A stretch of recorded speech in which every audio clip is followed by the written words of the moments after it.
Avec notre programme, avant de pouvoir passer au prix qui va être décerné ce soir,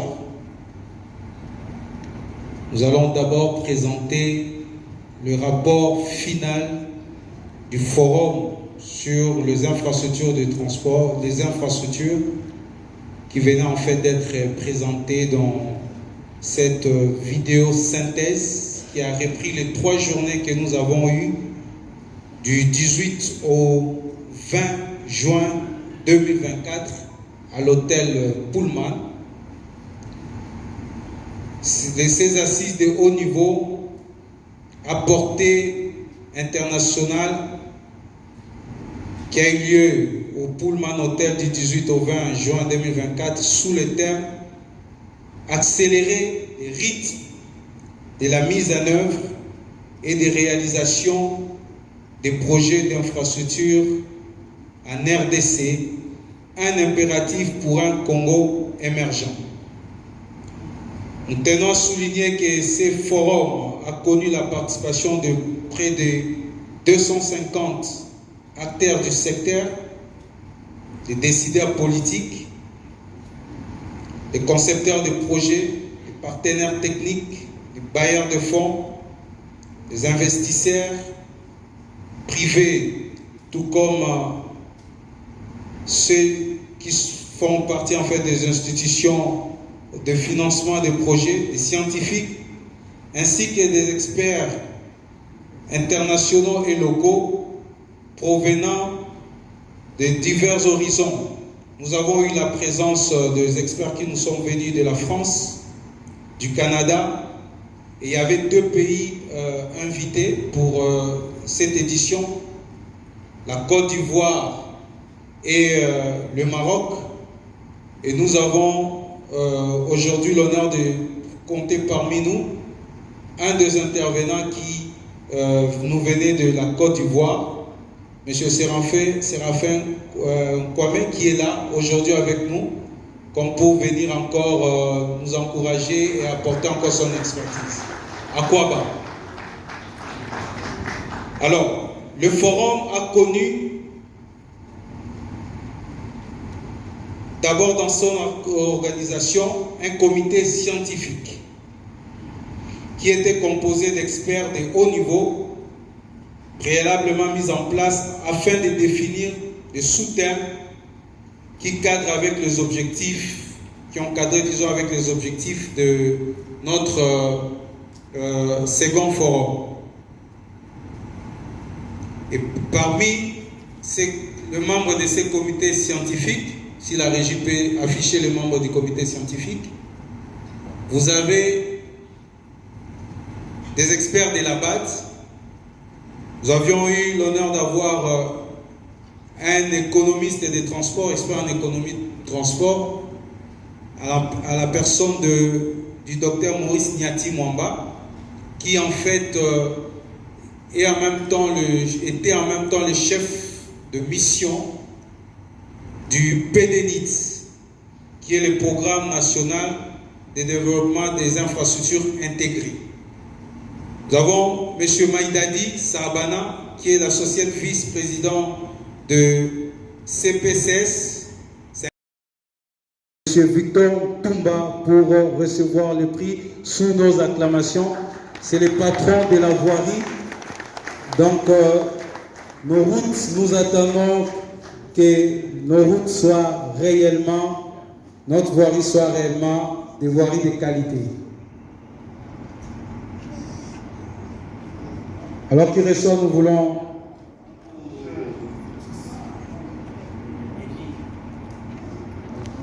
est-ce qu'on peut acclamer pour l'OPD? Merci beaucoup DG. Rapidement, nous appelons le DG de la SNCC, ici représenté donc M. Fabien Mouton, qui est représenté ici par le représentant au niveau de Kinshasa. Alors qu'il s'avance, nous voulons aussi l'encourager.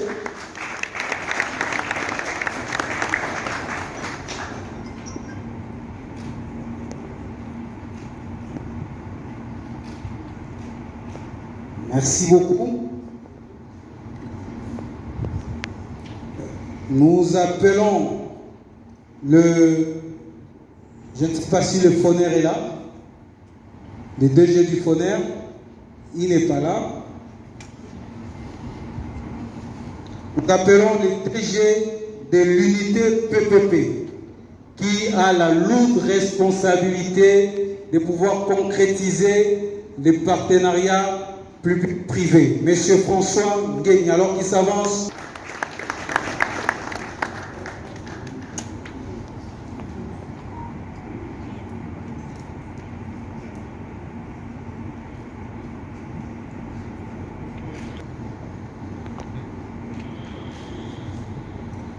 Alors, il y a un prix qui est aussi réservé au directeur de cabinet du chef de l'État. Comme vous le savez, avant qu'il soit directeur de cabinet, il était à la NAPI.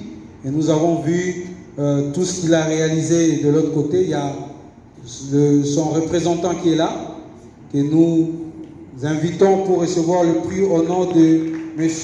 le DIRCAB Anthony Kinzo. Nos acclamations sont timides. Est-ce que nous pouvons mieux faire?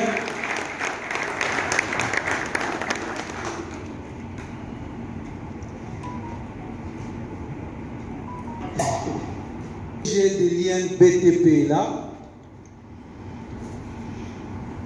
Il n'est pas là.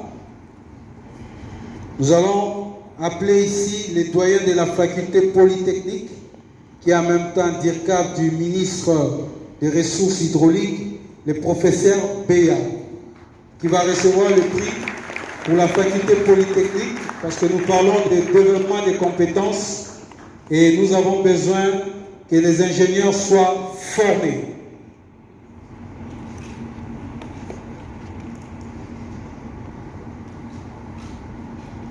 De cette électrification rurale et périurbaine, qui sont des soldats pour nous amener à atteindre les 30% de dessertes en électricité.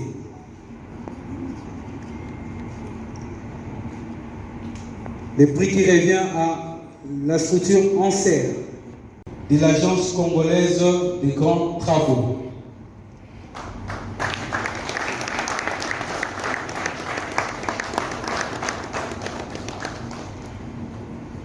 Nous invitons le secrétaire général transport pour remettre les prix.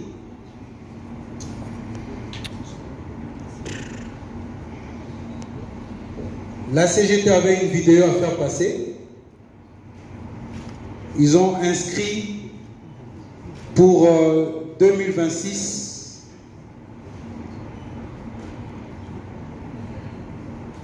un projet qu'ils aimeraient présenter aujourd'hui et qui sera évalué, pour lesquels sont des soldats. Merci beaucoup.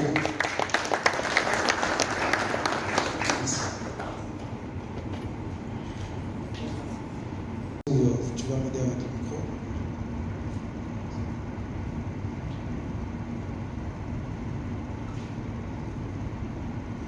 Les secteurs privés qui travaillent en fait dans le domaine des infrastructures, et il y a un bureau d'études qui a commencé, ça fait des années.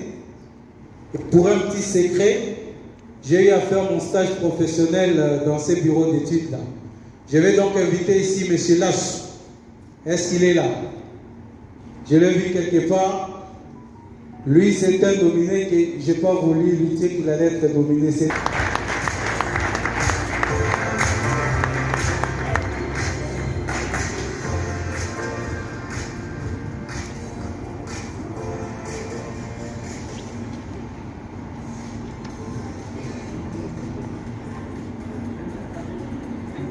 C'est une surprise. Merci.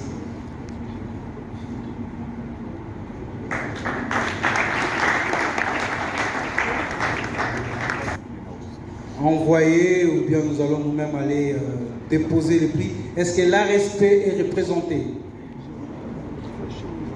ARSP, ils ne sont pas là.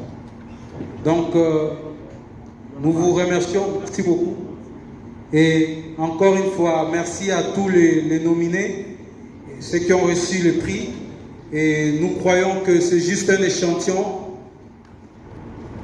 ce qui représente en fait les efforts qui sont en train d'être fournis dans le cadre de ce qui va être fait pour l'ONATRA. Je ne sais pas s'il y a quelqu'un qui représente l'ONATRA qui est là. À M. Alain Lungungu Kisoso, qui est le coordonnateur national du CFF et qui est engagé dans le projet des 145 territoires. Il est représenté. OK.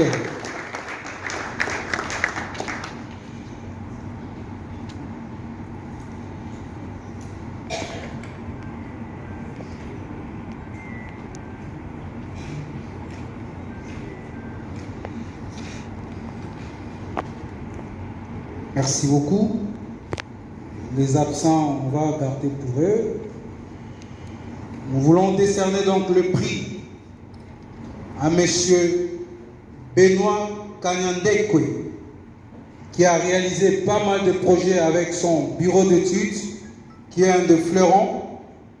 Ici, nous voulons donc encourager M. Benoît Kanyandekwe,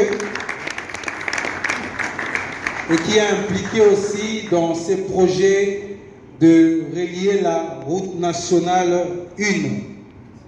Merci beaucoup, nous encourageons. Merci.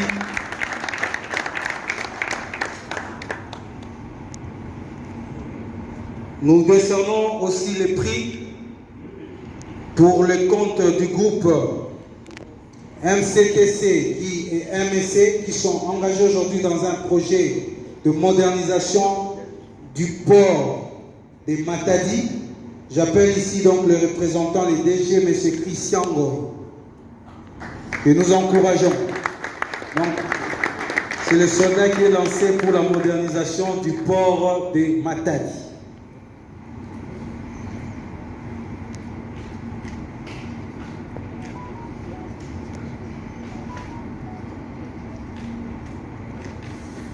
Nous voulons appeler ici. Il y a un travail colossal qui se fait dans ce secteur. J'invite ici donc M. Eric Wakou, DG de Liquid.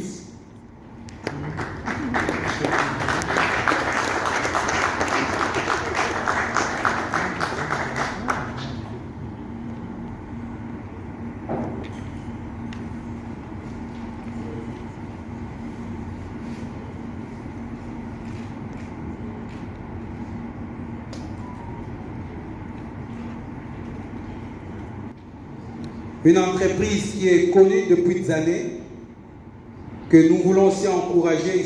Il s'agit de AGEL. Ici, le DG qui est représenté.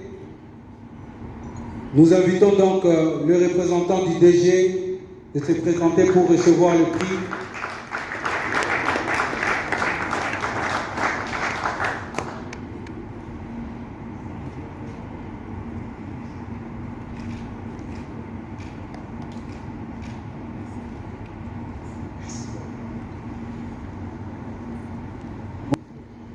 Et ici, nous voulons inviter M. Antonio Caponi, qui représente l'Union européenne. Il est le chef de la représentation de l'Union européenne à Kinshasa.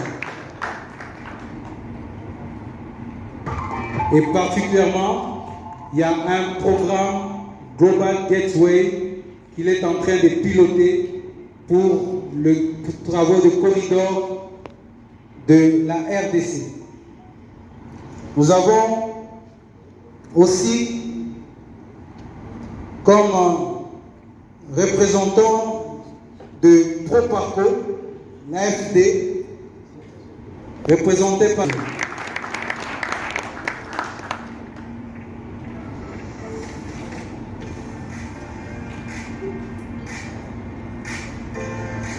nous décernons aussi le prix aux représentants de l'UNOPS en RDC. Alors qu'il s'avance, nous voulons aussi l'encourager pour les travaux et tout ce qu'ils sont en train de faire.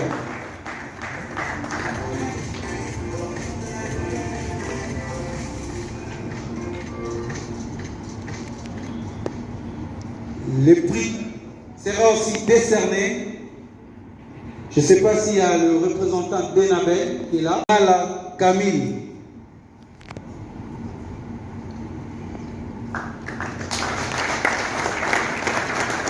Le PCA d'Anser, particulièrement, il reçoit ce prix pour sa contribution pour la construction du barrage Boussama.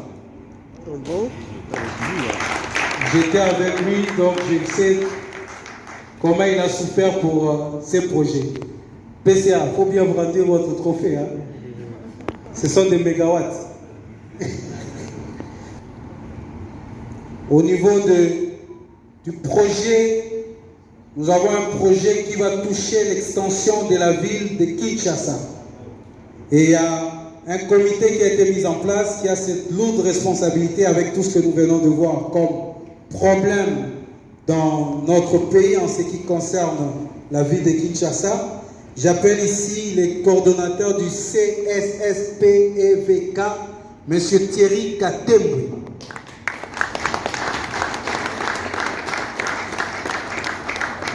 Qui a la lourde charge de nous sortir cette nouvelle ville.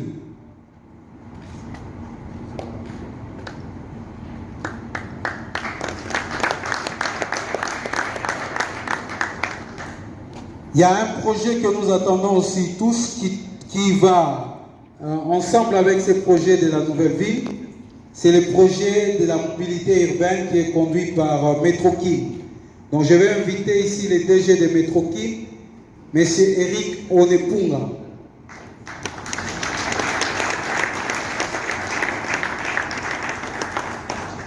Qui reçoit donc le prix des soldats des infrastructures pour nous sortir. DG, tu nous diras en quelle année nous aurons Metrokim à Kinshasa. Je t'accorde 1 minute. D'abord, je veux profiter pour dire merci à vous personnellement. Vous nous faites vivre à Kinshasa des choses qu'on a vues, qu'on a l'habitude de voir dans d'autres cieux. Que Dieu vous bénisse. Et j'en profite pour accepter volontairement et avec un cœur d'humble humilité que sous le label de l'encouragement, ce prix va nous permettre de doubler encore des sacrifices, de consentir des sacrifices pour ces projets qui devient une seconde nature pour nous. Et j'en profite pour confirmer aux Congolais et Congolaises, aux autorités présentes dans la salle, que ce projet va se réaliser avec l'appui des dieux et sous le leadership du chef de l'État, Félix Antoine Tshisekedi Tshilombo. Je vous remercie. Merci beaucoup. Mais tu ne nous as pas donné l'année. Hein? Il voulait s'échapper. Là, cette semaine qui touche à sa fin, nous commençons les indemnisations. Et tout juste après, nous allons passer les appels d'offres. Vers la fin du mois de décembre, nous connaîtrons ceux qui vont construire, ceux qui vont nous fournir. Et au début de l'année 2025, ça veut dire premier trimestre, nous commençons la construction pour une durée de 2 ans. Et 2 ans après, 3 mois seront consacrés aux circulations de trains à vide, par respect à la vie humaine. Et ça veut dire dans 2 ans et 3 mois, vous allez prendre ce train, croyez-moi, ce n'est pas une chimère. Merci beaucoup. Alors, nous invitons Monsieur Alex Koussou, qui est le secrétaire exécutif du comité de pilotage de la réforme des entreprises publiques, qui a une large responsabilité comme soldat pour concrétiser cette réforme que nous avons toujours attendue. Monsieur Alex Koussou.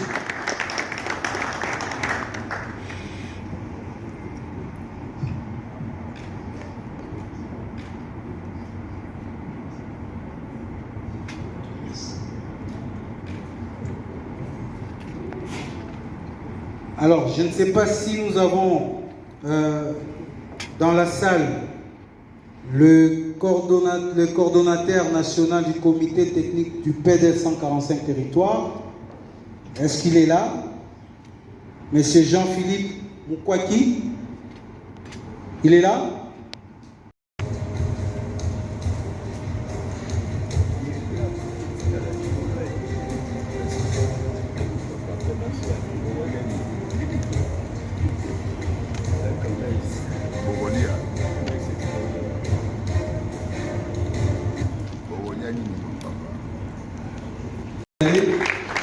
S'il vous plaît, monsieur le SG, s'il vous plaît. Est-ce que nous pouvons encourager, en fait, c'est la seule dame que nous avons vu recevoir le prix.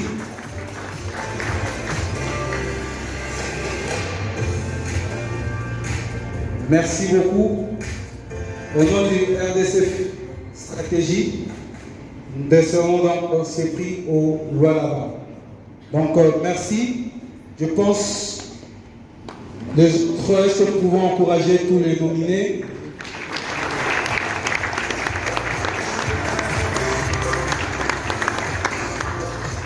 Alors, pour clôturer,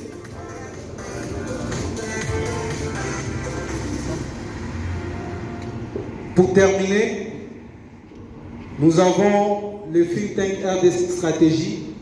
Comme nous voulons l'annoncer, nous sommes think tank, mais nous avons aussi développé ce que nous appelons aujourd'hui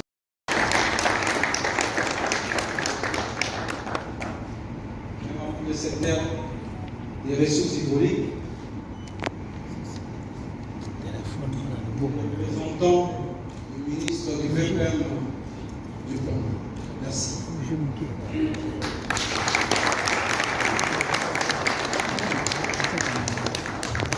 Nous allons, vous allez regagner en place, mais je vais vous appeler pour que vous puissiez m'aider à remettre les autres prix maintenant.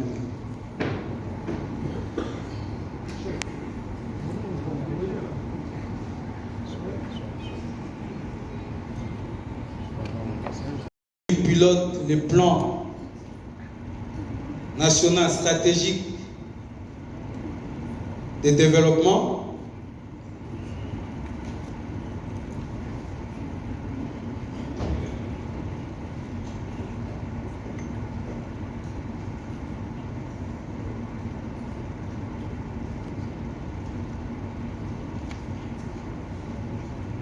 Le représentant, je ne sais pas, du ministère des ITP, parce que le ministre voulait lui-même être là. Elle va de Banana à l'océan Atlantique jusqu'à Lukangaba à la frontière zambienne après un parcours d'environ 3130 km. Une route nationale numéro 1 entièrement opérationnelle serait le point de départ de l'envol économique du pays, s'accordent à dire plusieurs analystes. Motivé par cette visée et ragaillardi par les fonds obtenus de la révision du programme sino-congolais après la signature du 5e avenant, le gouvernement de la République veut l'asphalter entièrement, et ce, pour la première fois, sur l'ensemble des 3130 km. Après les efforts fournis par le passé, 2280 km sont déjà revêtus. C'est donc un total de près de 850 km qui reste à couvrir. Ce linéaire de piste est concerné par cet objectif du gouvernement de la République et les travaux ont été lancés par le ministre des Infrastructures et Travaux Publics, Alexis Guissaro, le mercredi 10 juillet 2024, à 22 km après l'entrée du village Ngouba sur cette route nationale numéro 1. Il s'agira de connecter finalement avec de l'asphalte la ville de Mbujimaï au Kasaï oriental à Ngouba dans le Lualaba. Et pour avoir, pour la première fois, l'ensemble de la RN1 asphaltée sur l'ensemble de ces 3130 km. Pour réaliser ces travaux, dans les 3 années qui suivent, plusieurs entreprises chinoises ont été mobilisées et les travaux ont été coupés en lots. De Mbujimaï à Mweneditu pour une longueur de 137 km au Kasaï oriental, CREC 7 a été mise en activité. De Mweneditu à Kanyama pour une longueur de 130 km en province de la Lomami, c'est CREC 6 qui travaille. De Kanyama à Lumbamongo pour une longueur de 150 km dans la province du Haut-Lomami, c'est CREC 9 qui a gagné le marché.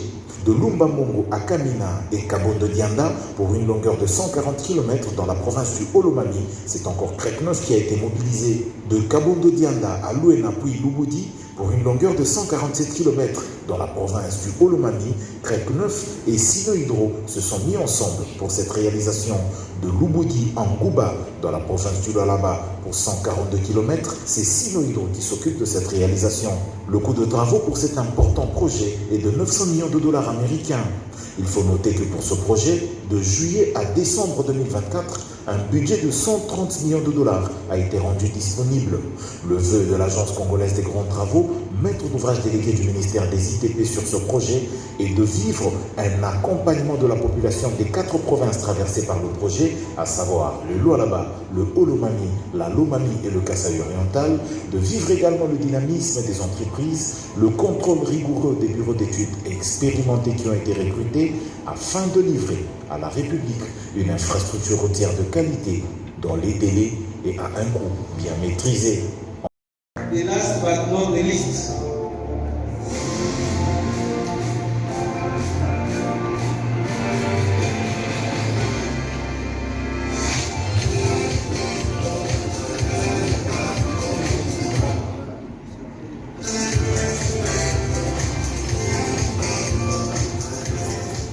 merci beaucoup, surtout pour votre patience. En 2026, la troisième édition de RDC Infrastructure Forum. Alors, nous allons inviter juste les différents nominés. Il y a une photo de famille que nous allons prendre juste à l'extérieur, donc à la sortie de cette salle. Donc, une fois de plus, je ne peux que nous remercier, accompagner pour que ces assises soient réalisées comme vous l'avez si bien vu. Je pense ici à remercier particulièrement l'Agence congolaise des grands travaux, l'OVD, ici dans la salle, l'APCC, pour tout ce qu'ils ont eu à fournir comme soutien au think tank pour la réalisation de ce que nous sommes en train de faire. Et un appel est lancé à tous ceux-là qui aimeraient aussi nous aider dans tout ce qu'on est en train de réaliser. N'hésitez pas, nous sommes ouverts pour apporter votre contribution aussi dans les réflexions que nous sommes en train d'apporter pour notre pays. Donc je vais nous inviter, nous allons tenir debout pour clôturer ce moment. Au Salon de développement des infrastructures en RDC, découvrir RDC Infrastructure Forum, site IF 2024.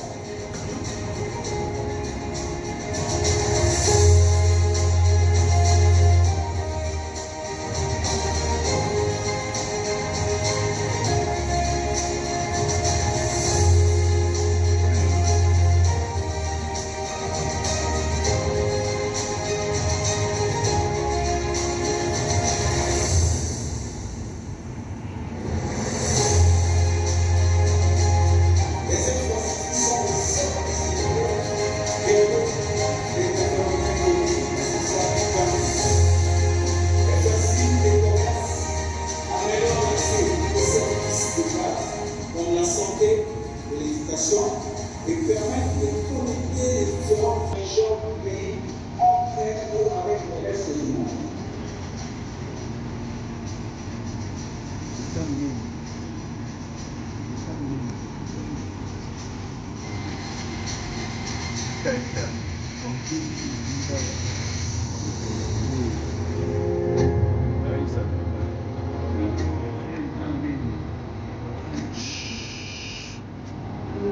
S'il te plaît, tes zones.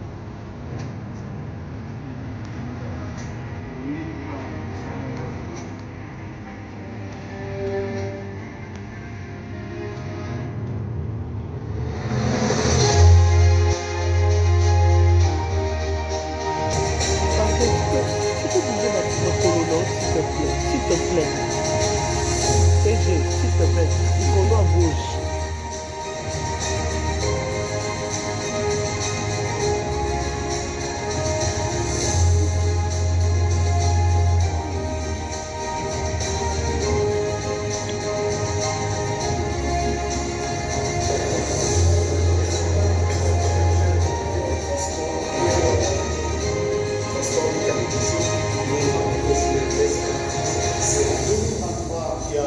Le décret portera information à l'Office de validation des paiements.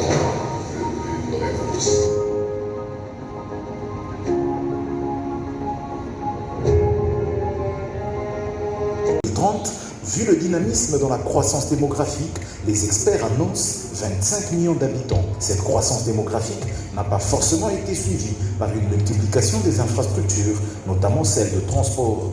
Installée dans la zone basse, soit le nord, la ville qui ploie sous d'énormes embouteillages va en s'agrandissant vers la zone sud.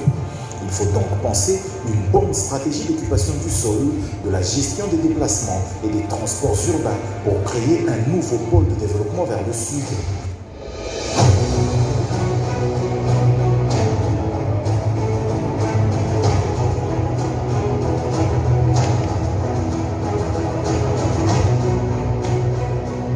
Voilà le problème que vient résoudre le présent projet de construction de ce ring autour de la ville de Kinshasa à travers ces routes périphériques dont les études ont été réalisées par l'Agence congolaise des grands travaux. Ce projet qui est motivé par le souci de désengorger les artères de la capitale et contribuer au développement des aspects touristiques de la ville fait partie d'un vaste programme de construction d'une route périphérique qui formera une boucle tout autour de la ville de Kinshasa, de l'entrée de la route de Tendele, dite route des caravanes, en passant par Kimwenzagare et Njili Brasserie pour ressortir sur le boulevard Lumumba, précisément à l'entrée de l'avenue Njoku, après un parcours de 63 km pour deux rocades, celle sud-ouest et celle sud-est. La route à construire aura 2 fois 2 bandes pour une largeur de 20 mètres, la longueur étant bien entendu de 63 km. Elle comportera des caniveaux et une voie piétonne de part et d'autre. Ce projet a été rendu possible grâce au financement du programme sino-congolais après sa révision et la signature du 5e avenant intervenu le 14 mars 2024 sous le leadership du président de la République, Félix-Antoine Tshisekedi. Une contrainte détaille les expropriations qu'il va falloir opérer pour obtenir une emprise nécessaire en respectant les standards d'un bon tracé. Une commission interministérielle désignée à cette fin y travaille déjà. 3 années seront nécessaires à la réalisation de cet ambitieux et exaltant projet qui aura énormément de bénéfices sur l'extension ordonnée de la capitale de la République démocratique du Congo. Vous savez, le secteur tient avec ça permet l'intégration économique, l'intégration sociale, l'intégration politique aussi. C'est-à-dire que les infrastructures ont un rôle important dans le développement. Et à travers ce forum, c'est une prise de conscience que nous avons décidé, ceux qui sont les opérateurs dans ce secteur, et de voir comment que nous puissions développer des infrastructures, qui est un axe important de développement.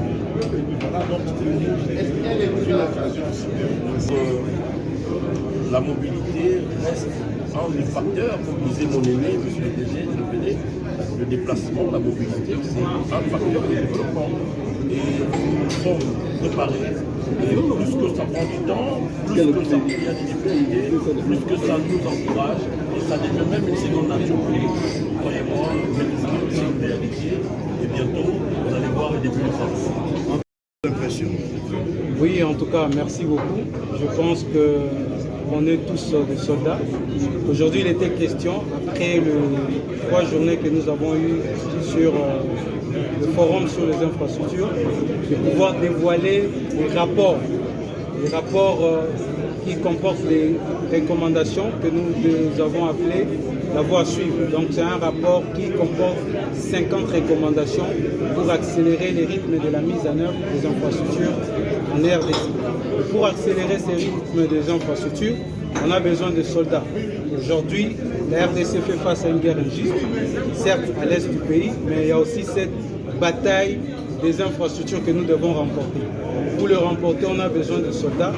Et ici, nous avons bien voulu encourager ces hommes et ces femmes qui, nuit et jour, se sont engagés et se déploient pour réaliser ces projets, des fois méconnus des hommes, mais nous avons bien voulu qu'aujourd'hui, que ces prix qui est le soldat des infrastructures, soit en fait pour nous un signe d'engagement d'abord pour dire que nous sommes avec eux.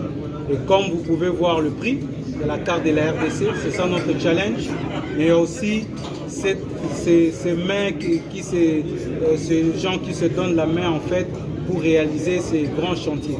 Donc la RDC de nos rêves que nous voulons bâtir en 2050, nous le ferons dans l'unité. Voilà pourquoi nous disons félicitations encore à tous les nominés et le rendez-vous est... Pour moi, c'est une activité qui vaut la peine parce que les infrastructures, comme je l'ai dit dans mon intervention de tout à l'heure, c'est la clé et la base du développement. Sans infrastructure, vous ne pouvez pas avoir une économie qui fonctionne. Sans infrastructure, vous ne pouvez pas faire du commerce, vous ne pouvez pas avoir des industries parce que voilà, j'ai cité toute une série d'infrastructures, que ce soit du transport, des systèmes énergétiques, d'eau potable, de logement, d'environnement, de la gouvernance, de l'éducation. Sans rien du tout, vous ne pouvez pas vous attendre à un développement harmonieux, encore moins à des emplois. Je veux dire que des éléments comme toutes les activités comme celle d'aujourd'hui, c'est des choses à encourager. Et moi, je suis vraiment d'avis qu'il faut nécessairement que les pouvoirs publics financent les infrastructures, et toutes les infrastructures, c'est un investissement qui en vaut la peine. Quelle relation faites-vous entre l'énergie et les infrastructures? D'abord, le système énergétique, c'est une structure importante des infrastructures. Sans système énergétique, vous n'avez pas d'industrie, vous n'avez pas d'emploi, vous n'avez pas de richesse, vous n'avez rien. Il faut savoir que les autres infrastructures sont importantes, mais l'énergie, c'est la clé du développement. C'est la clé de l'industrialisation, c'est la clé de la création d'emplois et de richesses. Le fait que nous n'avons pas suffisamment d'énergie, c'est ça qui fait qu'on n'a pas suffisamment d'industrie. Évidemment, l'industrie supporte l'énergie parce qu'il faut qu'il y ait des revenus, il faut que les gens puissent entretenir les systèmes énergétiques comme des autres infrastructures, mais l'énergie reste la base du développement. Sans énergie, il n'y a pas de vie. Voilà. D'abord, je vous informe que les taux d'accès à l'électricité ou à l'eau, c'est des chiffres que l'on n'a jamais vraiment maîtrisés, et au niveau du ministère des Ressources hydrauliques et de l'électricité, on voudrait que ce soit nous les Congolais qui puissions fournir ces chiffres et non les institutions de bailleurs de fonds. Ça, c'est un élément. Maintenant, il faut savoir qu'il y a un effort qui a été fait quand même depuis un certain nombre de temps. Il y a quelques barrages qui ont été construits en hydroélectricité, que ce soit dans les Katanga et un certain nombre. Voilà, vous avez Zongo 2, non loin d'ici. Il y a eu un certain nombre de barrages. Il y a des efforts qui sont faits pour pouvoir introduire maintenant davantage d'énergie solaire, ce qui va beaucoup se faire assez rapidement. Mais encore une fois, il faut savoir que c'est des projets qui doivent être structurants, des projets qui doivent s'accompagner avec une industrialisation derrière. Il y a un élément très important que je voudrais signaler, c'est le fait que ça cadre avec la vision du président de la République qui est dans le programme du gouvernement qui pilote son Excellence Madame le Premier ministre. En tout cas, en ce qui concerne le secteur des transports, la plupart des recommandations seront, surtout qu'elles cadrent avec les différents axes du programme du gouvernement du secteur des transports. Donc ce serait un document important que son Excellence, Monsieur le vice-premier ministre, le ministre du Transport, il avait dit, avant je l'ai dit, à travers Momo, nous allons les capitaliser, nous allons les prendre en compte. En tout cas, je profite peut-être pour ce moment pour féliciter le président de cette initiative. Moi-même, au départ, je l'avais un peu sous-estimé, mais je constate qu'il y a eu des choses, des nouveautés qui pourront certainement aider le peuple.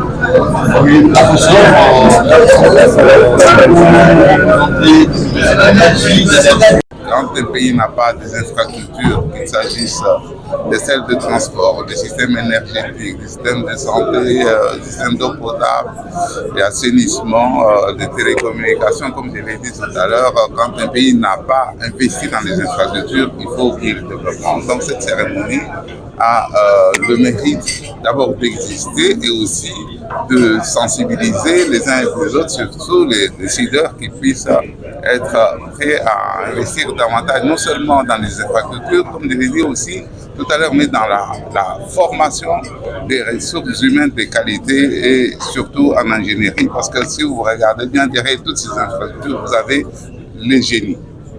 Donc pour moi, c'est un honneur d'être là et j'en profite pour remercier les organisateurs, Think Tank RDC Stratégie. C'est une initiative et je serai toujours à leur côté. Merci. Dès chez vous, vous pouvez décaler.